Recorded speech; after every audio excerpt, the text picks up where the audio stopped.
The dense jungle was alive with sounds of strange alien creatures, a cacophony of hoots, clicks, and distant roars. Jacob groaned, dragging himself out of the wreckage of his ship, his jumpsuit torn and smudged with grease. His survival instincts kicked in as he surveyed the alien terrain. Massive trees loomed overhead, their vibrant purple leaves casting strange shadows.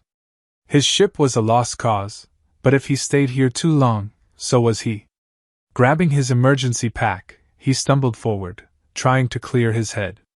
He didn't make it far before he felt an unfamiliar tug on his arm. Turning, he found himself face to face, or rather, face to chest, with a pint-sized alien warrior. She barely reached his waist, her emerald green skin glinting in the dappled light, but her presence was anything but small. She glared up at him, her sharp, feline-like eyes narrowing as she tightened her grip on her spear. "I am Zydala, champion of this sector," she announced, her voice surprisingly loud for someone so small. She jabbed a finger at his chest, a smirk curling her lips. "You owe me your life, human. I pulled you from the wreckage before the jungle claimed you." Jacob blinked down at her, still dazed from the crash. Thanks?" Her smirk widened. "By our law, you are now mine. I have claimed you." "Claimed me?" Jacob's mind was spinning. "What, like rescued me? Great. Thanks for that. Now, if you could just point me to the nearest." "No, no, no!" Zyda barked, her tone dripping with exasperation. "Do you not understand? I marked you in battle. You are my life partner now." "Life partner?" Jacob echoed, his brow furrowing. "Wait, I think there's been a mistake." "No mistake."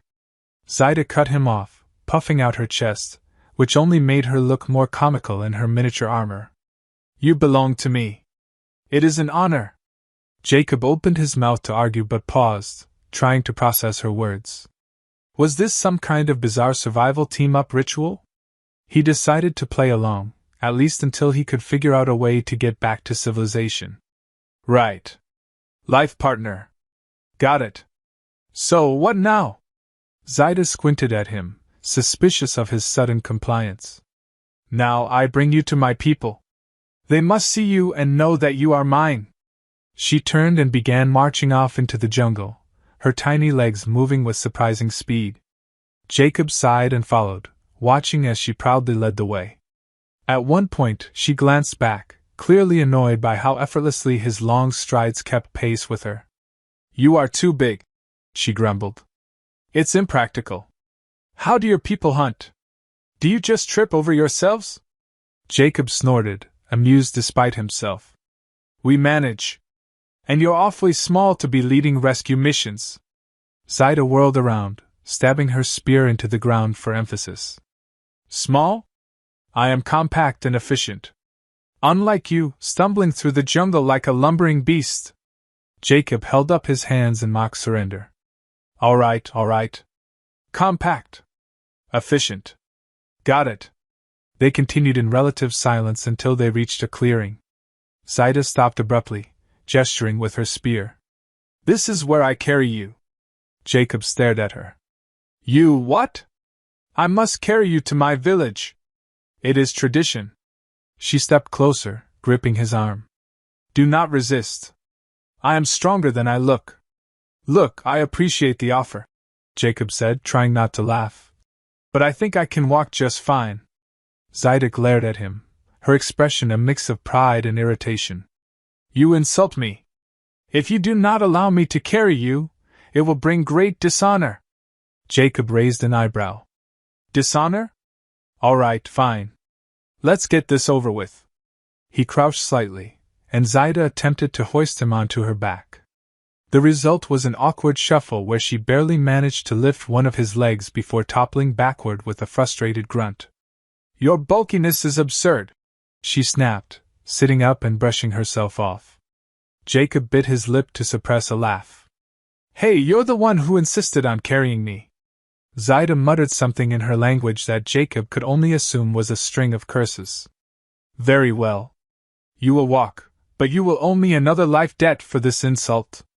"Another one? How many life debts do you people have?" Many, Zaida replied smugly. You should feel honored. They finally reached the village, a cluster of huts built into the massive trees, connected by intricate bridges. As they entered, a group of Zaida's people gathered, their wide eyes locking on Jacob. Zaida raised her spear triumphantly. I have brought him! My life partner! The crowd erupted into cheers, and Jacob's stomach sank. Wait, he stammered, raising his hands. This is just a misunderstanding. You misunderstand nothing. Zaida cut him off, grabbing his hand and holding it high. He has accepted me as his partner in life and battle. Jacob groaned, realizing there was no easy way out of this. As the villagers swarmed around them, clapping him on the back and shouting praises, he could only think one thing. What the hell have I gotten myself into? The village buzzed with activity as the proud warriors examined Jacob, some craning their necks to look up at him. It wasn't long before a stout elder approached, his silver-tipped horns gleaming under the twin suns. He squinted at Jacob, then at Zaida, tapping his staff on the ground. So, this is the one you've claimed? The elder asked, his voice a low rumble. Yes, Zaida said confidently, planting her hands on her hips. He is my life partner now. I marked him. Jacob sighed, pinching the bridge of his nose. I really think we need to define what marked means because I feel like I'm missing something. It means you belong to me, Zaida explained slowly, as if speaking to a child. It's simple. The elder chuckled. He's larger than most of our livestock. How do you intend to keep him in line? With discipline, Zaida replied, puffing up her chest. He may be big, but I am cunning. Jacob couldn't help but mutter. Cunning enough to make up for being half my size? The crowd collectively gasped, their eyes darting between Zaida and Jacob. For a moment, the air was heavy with tension, but Zaida smirked, stepping closer to him. You mock my size? She asked, her tone sharp but playful. Perhaps I should prove that it's not the size of the warrior but the strength of her spirit. Not mocking, Jacob replied quickly, holding up his hands. Just pointing out the obvious. Good, she said, poking his chest with one sharp finger. Because I am plenty strong. I will show you. The elder, clearly enjoying the spectacle, waved his hand dismissively. Take him to the feast. If he can handle our customs, perhaps he's worthy of being your partner. Jacob barely had time to process this before he was dragged toward a large communal hall. Inside, long tables were piled high with food that looked more like science experiments than anything edible. Slabs of glowing meat, purple fruits that pulsated faintly, and bowls of writhing, worm-like creatures were laid out in abundance. Zaida grabbed a plate, handing it to Jacob with a flourish. Eat. Prove your worth. Jacob stared at the plate, his stomach churning. What exactly am I proving here? That you are not weak, Zaida said, biting into a glowing fruit without hesitation. A true warrior does not turn away from sustenance, no matter how strange. Strange is one word for it, Jacob muttered, gingerly picking up a piece of the glowing meat. The moment he brought it closer, it let out a faint hiss, like steam escaping a kettle. The table erupted in laughter as Jacob flinched, dropping the meat back onto the plate. Zaida smirked, leaning closer. Afraid of a little heat? It's not the heat I'm worried about. Jacob shot back, but he took a tentative bite anyway. The meat sizzled on his tongue, sending a wave of warmth down his throat. It wasn't unpleasant, just bizarre. See? Zaida said, slapping his shoulder. You can handle it. Maybe you're not as soft as you look. Jacob rolled his eyes but didn't argue, focusing instead on not thinking about what he was eating. Meanwhile, Zaida plopped a suspiciously phallic fruit onto his plate. This, she said, is a delicacy. You must eat it to honor our bond. Jacob stared at the fruit, its smooth, elongated shape making him extremely uncomfortable. I think I'm good. No, Zaida said, her tone firm. To refuse is to insult me. Are you insulting me? The gathered villagers went silent, their eyes locked on Jacob. He groaned inwardly, realizing he didn't have much of a choice. Picking up the fruit, he took the smallest possible bite, his face contorting as he chewed. The crowd burst into cheers, and Zaida beamed with pride. You see? He respects our ways. Jacob swallowed hard, forcing a smile. Sure. Respect. That's exactly what this is. As the feast continued, Jacob found himself reluctantly relaxing. The villagers, though odd, were warm and welcoming in their own way. Zaida, for all her bossiness, was fiercely protective, glaring at anyone who got too close to him. At one point, a young warrior approached, clearly curious. Human? She asked. Is it true your kind uses sweat to challenge rivals? Jacob blinked, caught off guard. What? We have heard tales, the warrior continued, that humans emit pheromones when they wish to assert dominance. Zaida's eyes narrowed, her gaze flicking to Jacob. Is this true? Have you been challenging me this whole time? No, Jacob said quickly, realizing how his sweaty post-crash state must have been interpreted. That's not. Sweating is just something we do. It's not a challenge. Zaida studied him for a moment before nodding. Good. Because I would win. Jacob couldn't help but laugh. I'm sure you would. The feast eventually wound down, and Zaida led Jacob to a small hut on the edge of the village. This is where you will sleep, she announced. And you? Jacob asked, glancing around. Zaida grinned, her sharp teeth catching the light. I will be nearby. In case you try to escape. Jacob sighed, sitting down on the makeshift bed. Escape? From all this? Why would I ever? You mock again, Zaida said, but there was a flicker of amusement in her eyes. Jacob shrugged. It's kind of my thing.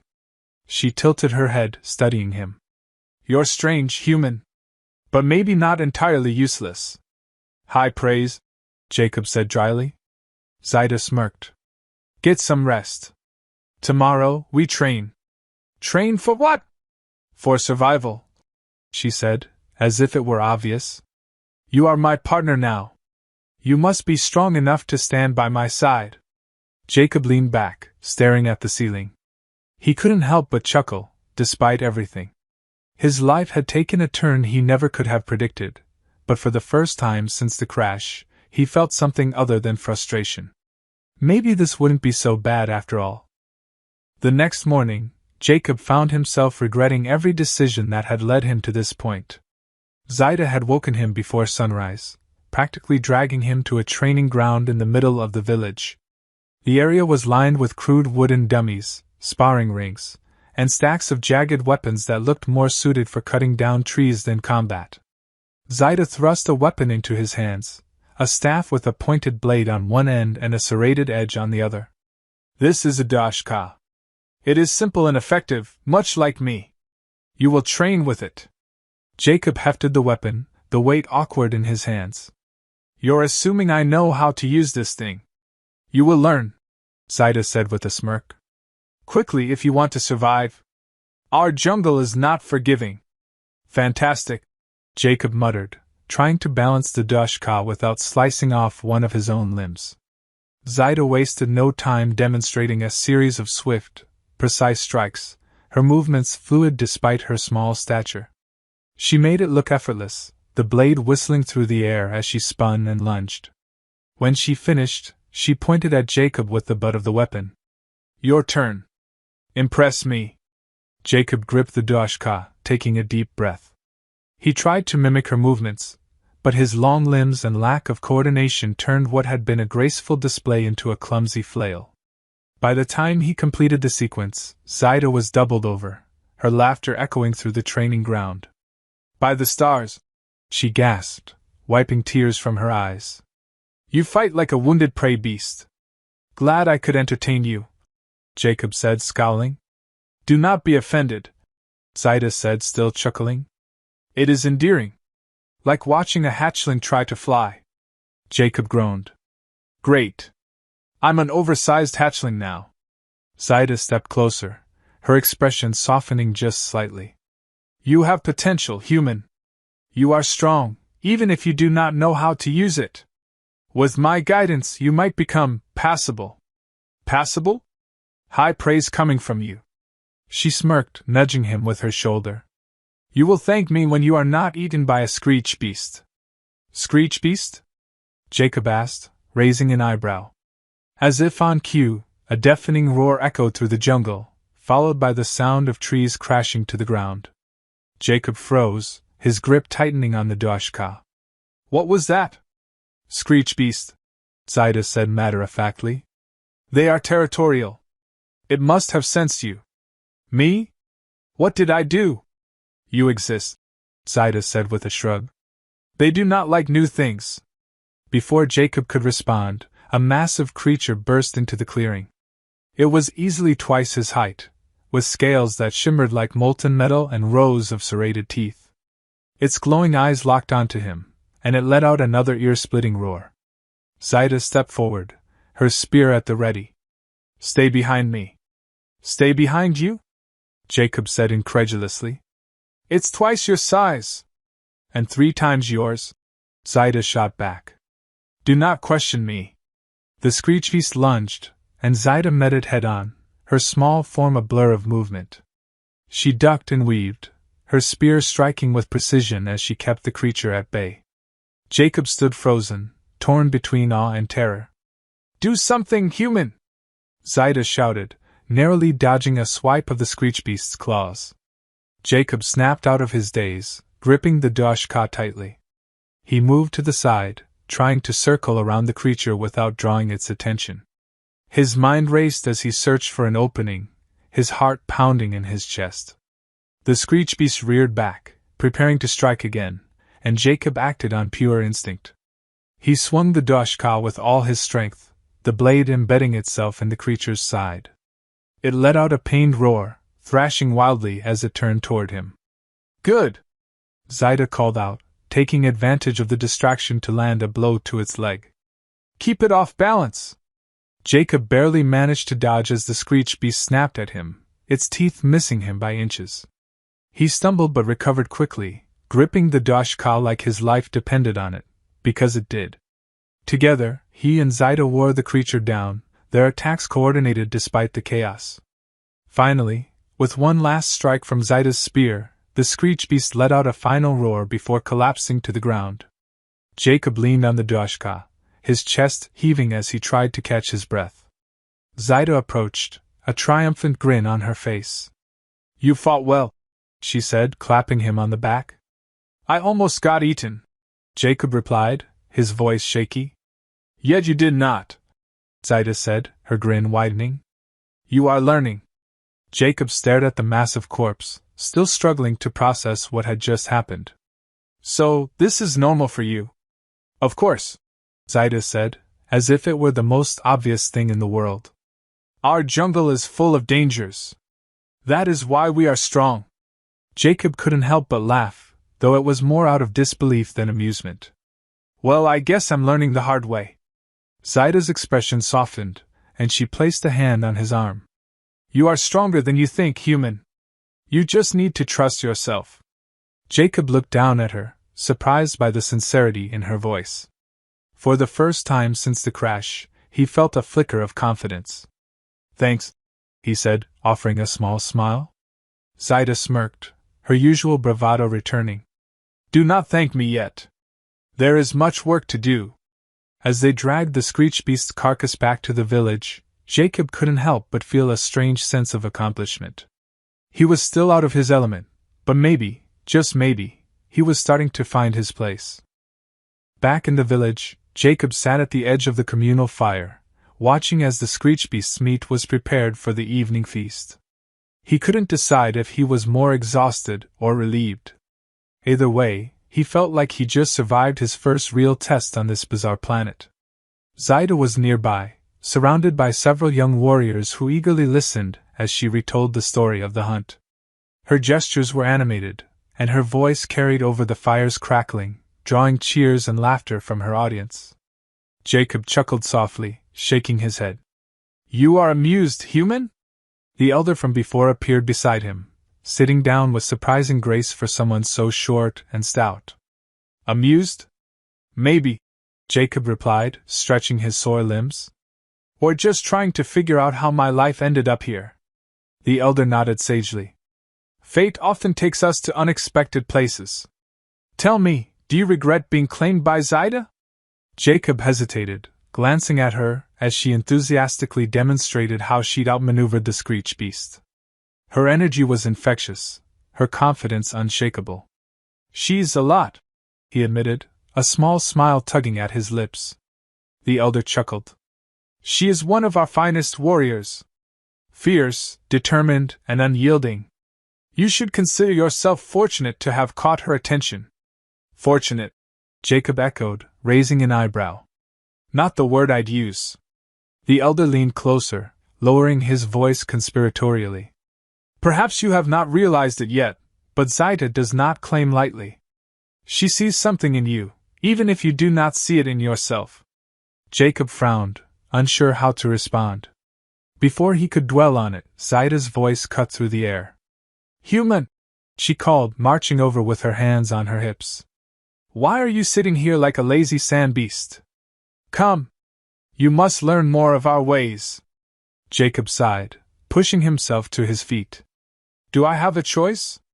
No, she said with a grin, grabbing his wrist and pulling him toward a group of villagers gathered around a wooden table. The table was covered with various tools and objects, some of which looked vaguely familiar, while others were utterly alien. Zaida picked up a small, spherical device, holding it up for Jacob to see. This is a HFY, she explained. A tool for setting traps. You must learn to use it if you are to survive here. Jacob took the device, examining it carefully. Looks like a grenade. A what? Zaida asked, tilting her head. Never mind, Jacob said, fiddling with the HFY. So how does it work?